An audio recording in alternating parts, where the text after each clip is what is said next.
This is the chapter 4 of Akbar Birbal stories book. The continuing story. The emperor was suffering from fever. A group of physicians was busy looking after him. Some courtiers were trying to flatter the emperor, sitting by his bedside. The emperor, due to pain in his chest, was turning sides in his bed. Yet the courtiers were talking to him. "Why have you allowed the courtiers to talk to the emperor?" Birbal asked the physicians. "Well, it's just that we asked them to tell the emperor some stories," said a physician. "His Majesty is not getting proper sleep. Our medicines are not proving to be very effective.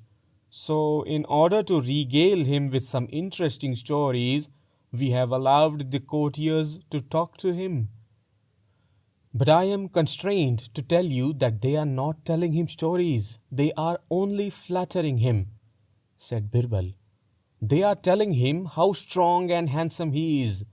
They are telling him how bravely he killed 4 tigers in only one day, and how courageously he fought his enemies, and how valiantly he led his army in wars. Don't you see how uncomfortable he is feeling now? Ask them to leave him alone. I shall myself try to send him to sleep." Then a senior physician went to the emperor's bed and said to the courtiers, "Please give Birbal a chance to tell the emperor a story. You all know that our emperor loves to be in the company of Birbal." The courtiers were annoyed to hear that, but as their stories had failed to send the emperor to sleep, they were forced to allow the advice of the senior physician. "How I longed to see you, Birbal," said the emperor in a low tone. "I just returned to Delhi today and was informed that you were ill," said Birbal.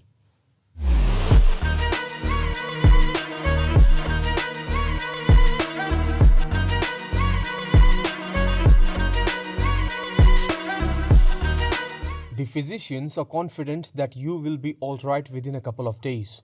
But you must get proper sleep, and for that I shall tell you a story."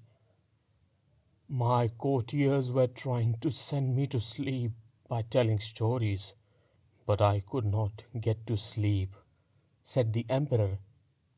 "Recounting stories of bloody wars, of killing men or animals, can never send you to sleep. Try to free yourself from such violent thoughts. Think of flowers, mountains, rivers, flocks of birds, green fields, children playing on the green grass, and that will bring good sleep to you," said Birbal. Akbar understood the depth of Birbal's advice. He closed his eyes and began thinking about the beauties and charms of nature, of the creation of the Almighty, and became absolutely quiet.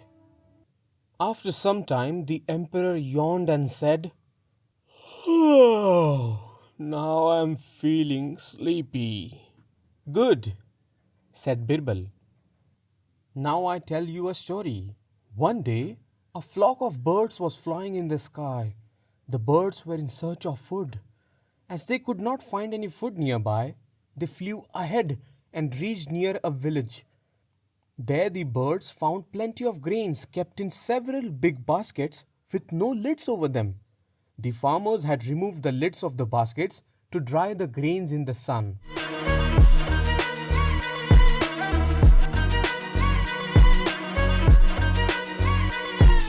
The birds ate to their heart's content. Then a wise sparrow suggested, "As we have discovered a stock of food here, and since there are no guards around, we can take advantage of this golden opportunity. Look, the farmers have made huge baskets, using twigs and straws to store grains for their future use. We too can follow this example and store up plenty of grains for the future. We are 20 of us. 10 of us will make baskets under the banyan tree, and the rest will carry the grains from this place to our home, the banyan tree. We will make several trips until the evening, and again we shall come back tomorrow." All the sparrows agreed. 10 of the 20 sparrows started collecting leaves and straws to weave baskets, and the remaining 10 of them started carrying food grains in their beaks for making a store of grains. Suddenly, Birbal became silent. The emperor waited for a minute and then said with curiosity, Why have you stopped, Birbal? What happened to the sparrows? You are telling me a children's story? The physicians and others laughed. The emperor opened his eyes. Well, tell me, what happened next? Oh, your majesty, please wait till evening, said Birbal.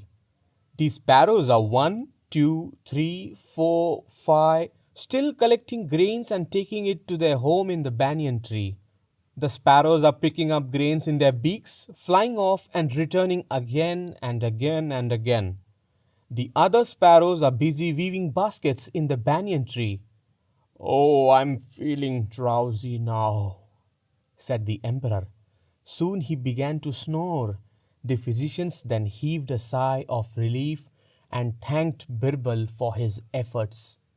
Birbal had just narrated to the emperor a simple children's story. The birds in the story were shown constantly carrying the grains, and thus the story was in continuation and never came to an end. This greatly amused the emperor, and he soon went to sleep.